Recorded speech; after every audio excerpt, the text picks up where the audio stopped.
दिशाचा postmortem report साम टीव्हीच्या हाती लागलाय। दिशावर बलात्कार किंवा लैंगिक अत्याचार झालेला नसल्याचं या रिपोर्टमध्ये नमूद करण्यात आलेलं आहे। तर तिच्या छातीवर आणि पोटावर मात्र खरचटल्याच्या जखमा आहेत। तसंच तिचा हात, पाय आणि शरीरावर देखील काही ठिकाणी जखम झाल्याचा उल्लेख या रिपोर्टमध्ये आहे। दिशाचा मृत्यू 8 जून 2020 ला झाला होता।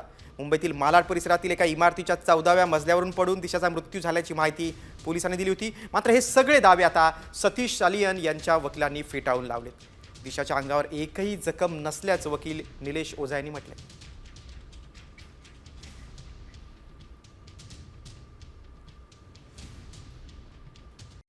कॉमस्कोर नुसार आता isakal.com आहे देशातील नंबर 1 ची मराठी न्यूज वेबसाईट।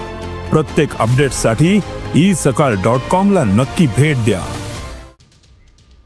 पोस्टमॉर्टम रिपोर्टमध्ये जी बनवलेली आहे त्याच्यात काय सांगितलं की 14व्या माळ्यावरून पडली, पूर्ण हे क्रॅश झालं, छातीच्या रिब्स तुटल्या, हातपाय तुटले, रक्त होतं, समोरचे पूर्ण दाग पडले होते। हे त्यांचं हे आहे पोस्टमॉर्टम रिपोर्ट, मल्टिपल इंजुरीज। तिच्या बॉडीवर एकही जखम नाही आहे की जी पडल्यावर होते की ही जी पोस्टमॉर्टम रिपोर्ट आहे। आता बॉडी तर इंटॅक्ट आहे तिची, अशी बॉडी होऊ शकत नाही 14व्या माळ्यावर पडल्यावर एक। आणि याच्यात जे सांगितलं तसे काही जखमा नव्हत्याच, काही फ्रॅक्चर वगैरे नव्हतंच। या पोस्टमॉर्टम रिपोर्टमधील मुद्दे पाहूयात आपण।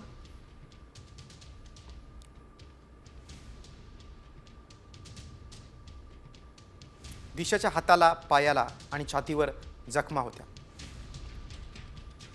डोक्यावर, शरीरावर गंभीर इजा झाली। डोक्याला गंभीर जखम झाल्याने मृत्यू झाल्याचं नमूद केलंय। दिशाच्या नाकातून आणि तोंडातून रक्त येत होतं। दिशावर कुठलाही लैंगिक अत्याचार किंवा बलात्कार झाला नाही असं देखील रिपोर्टमध्ये नमूद केलंय।